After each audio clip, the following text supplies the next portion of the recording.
Olá pessoal, estamos de volta para mais um episódio do Papeando com Pamplona. E hoje eu vou ter a honra, a satisfação, o prazer, o privilégio de entrevistar um jovem que eu tive como aluno na graduação. E hoje é um dos maiores talentos do magistério do direito civil do Brasil. Senhoras e senhores, com vocês, Daniel Dias. Advogado, consultor, doutor em Direito, professor da FGV Rio e autor de diversas obras jurídicas, entre elas uma sob o tema de metodologia de resolução de casos, que é uma coisa fascinante e por isso eu escolhi para ser o tema aqui do episódio do Papeando com Pamplona. Meu amado Daniel, que prazer, que honra ter essa satisfação de te entrevistar no Papeando, que é o Papeando especial, gente. Nós estamos aqui diretamente da Expo Direito, com 7.500 pessoas aqui para fazer a partida. Eu tinha que fazer uma reserva ali separado, porque é um negócio muito legal. Que prazer, meu amigo, te receber. Querido Pamplona, muito obrigado pelo convite. Para mim é uma honra. Realmente, já vários professores e referências minhas já estiveram aqui com você, inclusive, meu professor na graduação. Então, para mim, estar aqui hoje papeando com você é um privilégio. Então, espero que seja deliciosa essa conversa. E vai ser sim, vamos papear. Vamos papear. E, cara, eu quero que você explique aqui para a plateia o que consiste essa ideia de metodologia de resolução de casos.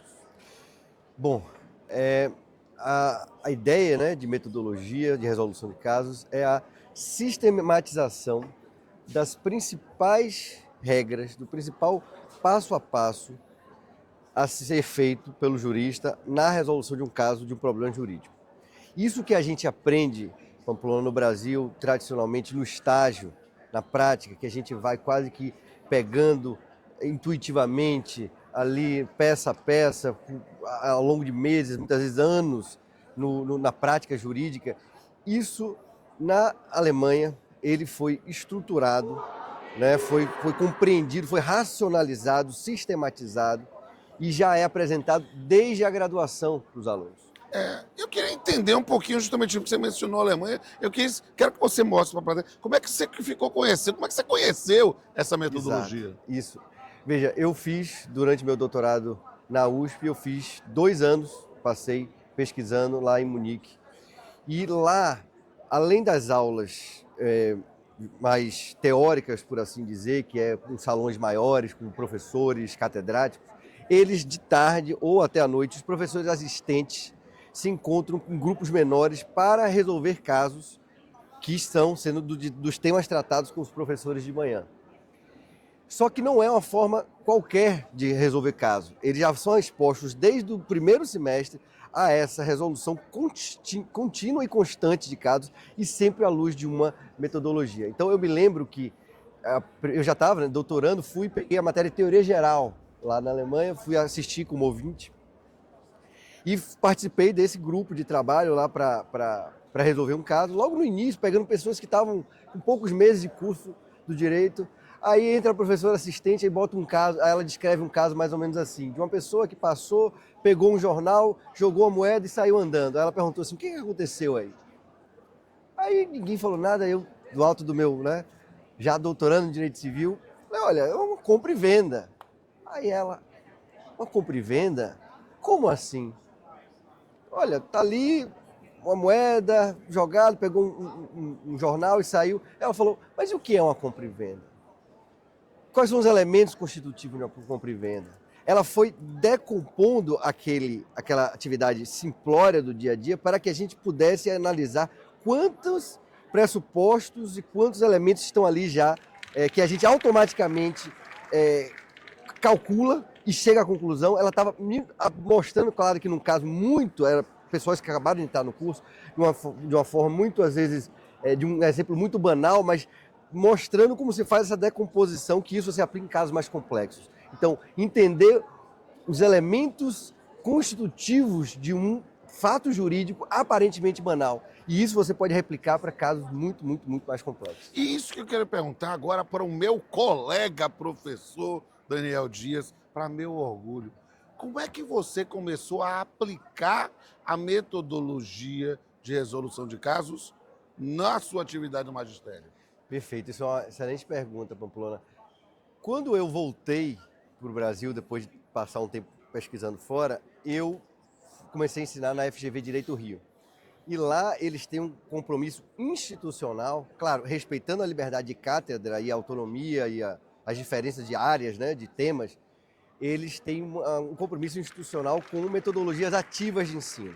Então, o professor é enfaticamente desestimulado a dar uma aula expositiva ou apenas expositiva. Então, eu fui desafiado a dar minhas aulas de Direito Civil através de uma metodologia ativa e aí eu fiz o link que para mim foi muito natural. Eu falei, olha, eu acabei de estar lá, de ver na prática como isso é feito, num país em que todo o ensino gira em torno da resolução de casos e de maneira metodológica, eu vou aplicar aqui. Então foi através de anos, eu comecei a fazer isso em 2017, 2018, 2019.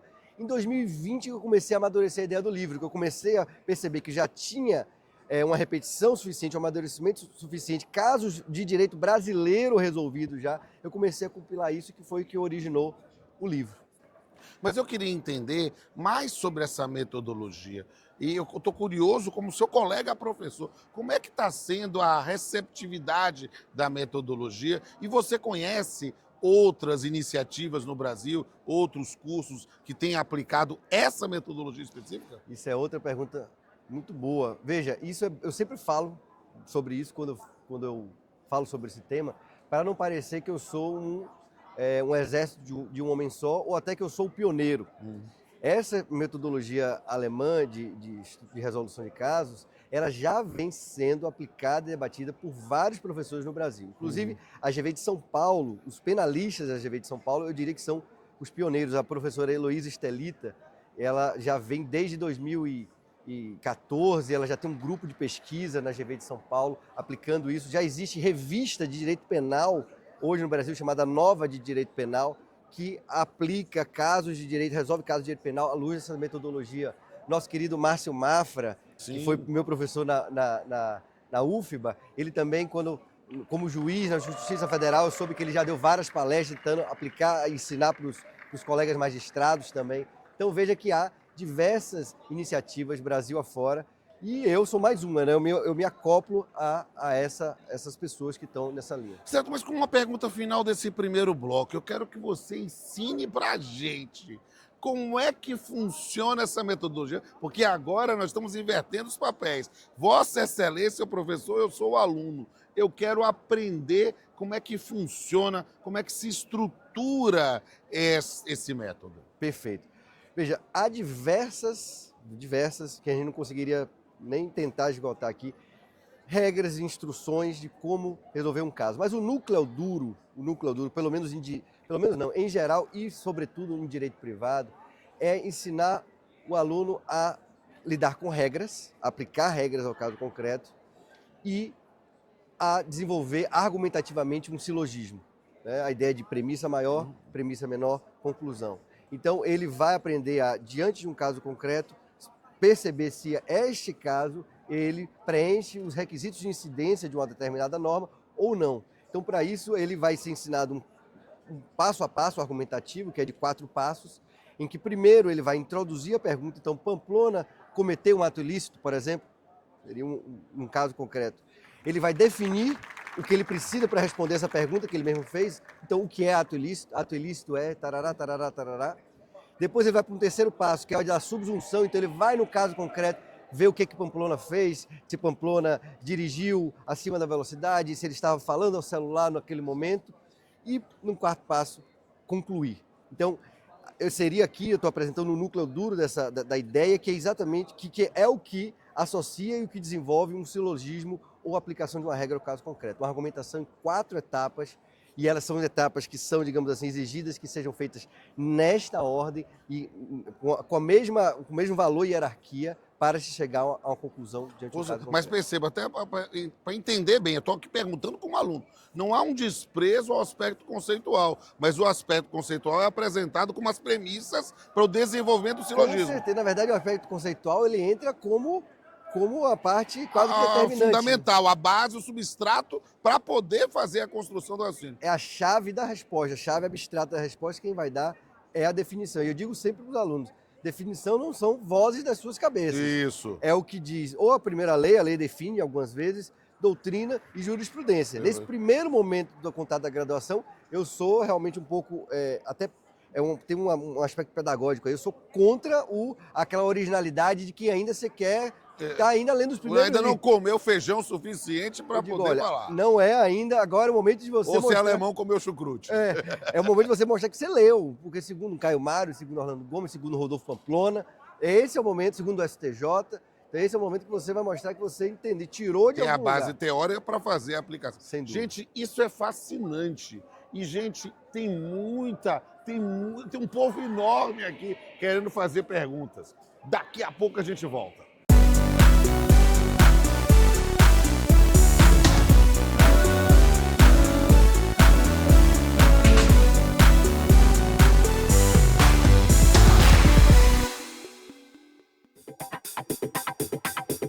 Olá, professor Daniel. Sou Pedro Henrique Macedo, Aurora, interior do Ceará. Eu gostaria de saber quais são os aspectos trabalhados em casos de direito civil. Perfeito.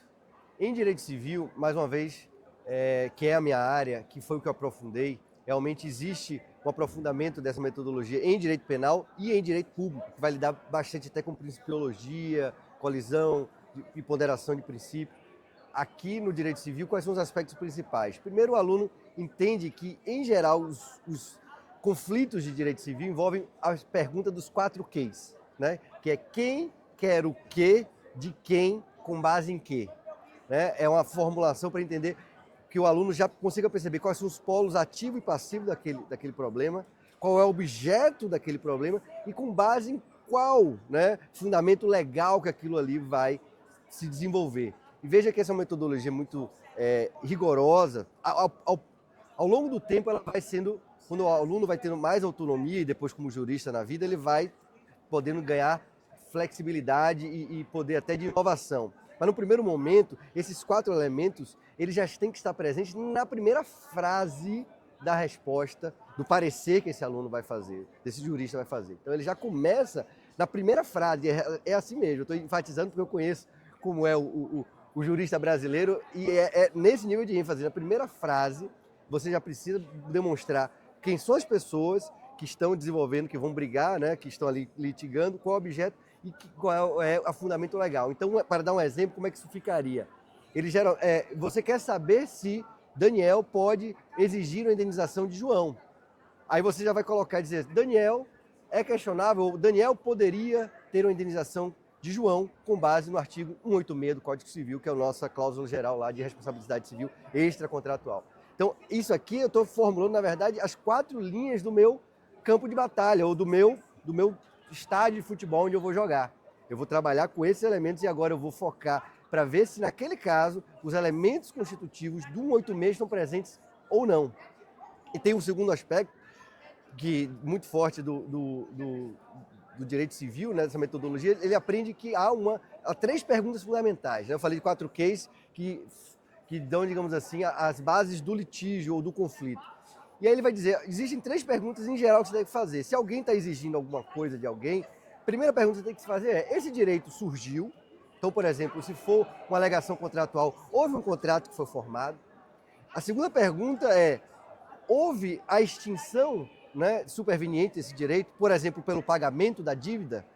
Então, a primeira pergunta, esse direito surgiu, ele ainda não foi extinto, ele segue existente. Em terceiro se ele é eficaz, ou seja, se ele não foi prescrito. Então, o aluno, em geral, ele já entende que ele, para dizer que sim, fulano pode exigir alguma coisa de alguém, ele vai ter que responder sim para essas 3 perguntas. Que o direito existiu, que ele não foi extinto ainda e que ele segue eficaz, não prescreveu. Então, veja como ele já vai aprendendo, é algo que a gente aprende muitas vezes na prática, ao longo de anos, ele é sistematizado no dia 1, né, no primeiro semestre, e isso vai se repetir em todas as matérias. O mais interessante também é isso. Eu, na FGV, eu sou meio que um peixe fora d'água na Rio, porque só eu aplico realmente essa metodologia com rigor, mas lá, como todas as matérias giram da mesma forma, a coisa fica até mais fácil, né? Já estou entrando até numa pergunta das vantagens dessa metodologia. Mas em relação a civil, é isso. Oi, eu sou o Bruno Myron, aqui de Fortaleza, Maracanã. O professor Daniel, eu quero saber quais são as principais vantagens dessa metodologia que o senhor acabou de passar. Bom, eu diria que são várias. As que me ocorrem aqui, as principais que me ocorrem aqui seria integração entre teoria e prática. Veja que o aluno ele já é apresentado à teoria de maneira muito acoplada à prática. Não há essa... No Brasil, a gente ainda trabalha, ou pelo menos na maioria das faculdades, não todos, com uma diferenciação muito grande. Ele vai na faculdade, ele é apresentado realmente os conceitos, ele é apresentado os institutos, ele é até apresentado exemplos práticos, mas muitas vezes os exemplos práticos são até hard cases, casos difíceis que foram debatidos no STJ ou no STF, teve divergência. É uma outra forma. Aqui não, o conhecimento ele é sempre aplicado e aplicado a casos, inclusive, tido como fáceis no sentido de que há uma resposta clara no sistema para aquela pergunta. Então, se eu transfiro o domínio de uma coisa mediante o pagamento de preço, isso é uma compra e venda. E pronto, acabou. Isso é então importante, que essa metodologia, ela dá que para mim é uma vantagem, que ela combate, de certa forma, um relativismo que existe, eu acho que em algumas áreas aqui no direito no Brasil, de entender que tudo depende da argumentação, tudo depende de quem é meu cliente. E lá a coisa é tratada de maneira um pouco diferente. Existe uma resposta certa e existe uma resposta errada de maneira muito clara. O que me parece que uma outra vantagem, além dessa integração de teoria e prática? O aluno, desde o início, ele está desenvolvendo 2 das 3 habilidades principais do jurista, ou 3 de algumas das principais habilidades do jurista. Quais são? Eles diferenciam o conhecimento jurídico, a aplicação desse conhecimento ao caso e a exposição dessa aplicação. Veja, a metodologia vai te ajudar com as 2 últimas. O conhecimento jurídico, realmente, ele tem que ir atrás, ele vai ter que ler Caio Mário, Orlando Gomes, Rodolfo Pamplona. Bom, mas tendo lido esses autores, diante de um caso, como é que eu aplico? A metodologia já está te ajudando nisso. E depois de que eu apliquei, eu já cheguei mentalmente aqui a uma resposta completa. Como é que eu apresento isso? Como é que eu justifico isso? Então, essas partes positivas também está abarcada por essa metodologia. Olá, professor Daniel. Sou o Levi, de Fortaleza, e eu queria saber quais são os desafios da sua implementação. Bom, eu diria que são 2, sobretudo. Primeiro, eu até já mencionei numa pergunta anterior, que é um certo relativismo, né? Essa é uma teoria, é uma metodologia que parte da premissa que existem realmente respostas. Há casos difíceis que não têm uma resposta clara, mas muitas vezes há casos fáceis e isso precisa ser diferenciado. Eu diria que há também uma certa aversão a método, que é algo que eu acho que é um pouco da nossa cultura, um pouco da idade de pessoas, né, que estão ali novas, mas também um pouco cultural. Eu sinto que o aluno brasileiro, esse é um conflito que eu sempre tenho com eles, que ele sente assim, olha, você está querendo me ensinar uma receita de bolo que vai limitar a minha genialidade, a minha inventividade, a minha criatividade. Eu acho que isso tem algo muito, né, da forma com que nossos jogadores jogam futebol, da forma que a gente entende a própria ideia de genialidade, como aquela pessoa que muitas vezes nem sabe como fez aquilo, mas a coisa acontece. E, de fato, essa é uma metodologia que vai de encontro a isso, né, muito fortemente, porque ela vai pressupor que você deixe muito claro como foi que você chegou naquela conclusão. Só que no caso, diferentemente do futebol, no caso aqui do direito, eu acho que faz todo sentido ser assim, porque a gente tem o dever de fundamentação, de justificar. A gente precisa, né, nos fazer convencer através de argumentos, e não simplesmente com a resposta é melhor porque é aquela que eu estou dizendo, aquela que me ocorreu no momento intuitivamente. Então eu diria que essa dificuldade com uma certa aversão a método e também um certo relativismo exagerado que a gente encontra em alguns núcleos aqui no Brasil. Olá, professor Daniel, eu me chamo Ana Luísa, sou aqui de Fortaleza e eu gostaria de saber quais são as possíveis desvantagens desse método. Bom, as possíveis desvantagens eu falo aqui de maneira apenas hipotética, porque isso é estudado e falado lá, né, num país que já vem aplicando essa metodologia há muito tempo, em todo o país, eles acabam dizendo que é possível que haja um certo enrijecimento do jurista, quando ele está o tempo todo apenas preocupado em resolver casos à luz do direito positivo, ele perde também a possibilidade de perceber que muitas vezes é melhor evitar um litígio ou trabalhar de maneira estratégica para fazer uma mediação ou resolver daquilo de uma forma amigável. Então ele está tão ali, qual é o parágrafo, qual é o artigo que eu aplico aqui ao caso concreto, que ele fica um pouco, ele potencialmente pode ficar bitolado. E uma outra crítica que também se faz lá é também um esvaziamento, ou um possível esvaziamento de um espírito crítico. Ele quer saber qual é a resposta, né, qual é o artigo que se aplica, e ele está muito satisfeito com essa resposta de maneira geral. Veja, por que eu enfatizei que isso são só possíveis desvantagens? Porque eu entendo que, no fundo, no Brasil, a gente está muito longe disso. O nosso estado da arte ainda é muito daquele aluno que ele está empoderado, e empoderado é um ponto que às vezes me parece que é negativo, que é de achar que a norma não constrange, não vincula. Eu me lembro até de um fato, né, uma vez, eu ainda da graduação, peguei uma matéria eletiva com Fred Didier, seu amigo, nosso amigo. E eu me lembro que a gente já era quintonista e tal, aí houve um debate entre um aluno e ele, e ele virou para o aluno e falou assim: fulano, abra o Código de Processo Civil aí, leia o artigo tal, por favor. O aluno não titubeou e falou assim: eu não vou abrir, professor, porque o direito não se resume a artigo de lei. E Fred, com muita calma, de quem sabe o que está falando, falou assim: querido, isso aí é verdade, tão verdade que é um truísmo, até, né, é evidente. No entanto, se há um dispositivo claro e esse dispositivo não é inconstitucional, ele é constitucional, a gente aplica e resolve o caso e acabou. Então vamos back to the basics, e muitas vezes é o que deve prevalecer, mas no Brasil eu sinto e vejo isso com meus alunos, uma coisa a pessoa no primeiro semestre não, aquela coisa do gênio incompreendido. E eu acho que essa metodologia também volta a dizer, vamos fazer o feijão com arroz primeiro, bem, vamos entender. O Código Civil tem mais de 2.000 dispositivos, vamos entender um pouco como isso funciona, vamos resolver bastante casos, para depois, num nível até de pós, você vir e desconstruir isso tudo e inventar algo melhor. Então, mas eu entendo que essa postura, muitas vezes exagerada no Brasil, ela é um desafio para a implementação da metodologia. Olá, professor Daniel, tudo bem? Me chamo Matheus Pessoa, sou daqui de Fortaleza. Como é a avaliação dos alunos em relação a esse método? Como é que eles reagem? Essa é uma excelente pergunta. Veja, é uma reação, de alguma maneira, ambígua e que muda ao longo do tempo. Ambígua por quê? Veja, é um método analítico, detalhado, que exige esforço, né? Eu comparo um pouco até como fazer regime, né? Durante aquele momento ali dói, né?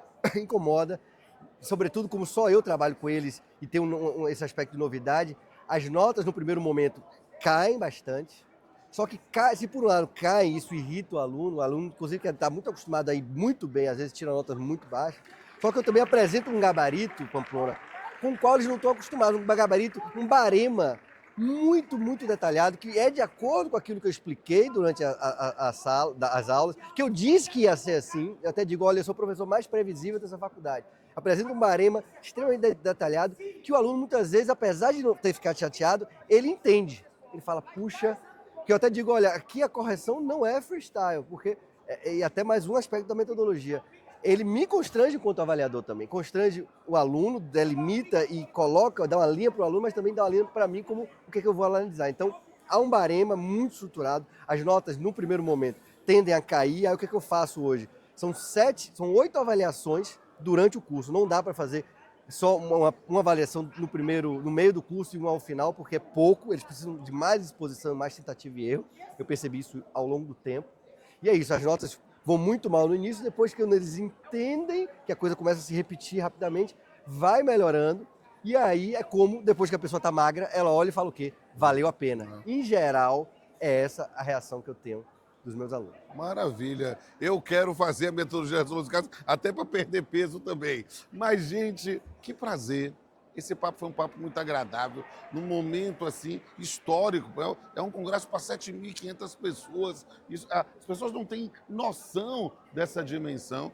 E, para mim, é um momento histórico também, pelo prazer de, pela primeira vez, entrevistar um ex-aluno da graduação que já participou de gravações do Papeando, na época ele fez a entrevista com o Gisele Donac, ele esteve na plateia e agora está como entrevistado, uma referência no país. Meus amigos e minhas amigas, é uma honra para mim receber o professor Daniel Dias e, mais do que isso, também encerrar o programa com o brinde da indefectível caneca do Papeando. Aqui ele recebeu a canequinha.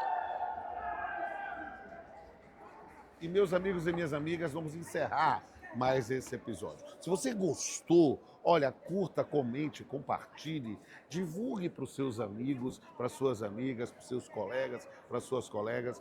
Veja os episódios anteriores lá no canal Papeando com Pamplona, veja os bastidores lá no perfil Papeando com Pamplona no Instagram e nos ajude a disseminar o pensamento jurídico, sempre com profundidade e com leveza, e com um pouco de arte. A gente encerra mais uma vez trazendo uma poesia, um poema sobre o tema aqui tratado. Até a próxima. Metodologia de resolução de casos. Um poema em versos livres. No tablado do saber, ergue-se o dilema. Um caso, um enigma, uma cena concreta. Ali repousa a dúvida em sua plena forma de vida, real, imperfeita, inquieta. Surge então a mente investigadora, que não julga, antes pergunta, lê o contexto, vê a hora, busca o fato, nunca a aponta. Identifica os atores, suas dores, os conflitos velados no fundo. O problema desponta entre valores, navega entre regras neste mundo. Hipóteses brotam em terreno fértil, como sementes lançadas no ar. Análises críticas, métodos ágeis, testam caminhos a iluminar. Discute-se, debate-se, ergue-se a ponte entre teoria e ação completa. A lógica conduz como horizonte, mas é a ética que nos alerta. Propostas nascem, não por magia, mas por rigor e reflexão. Cada escolha carrega a poesia da razão em comunhão.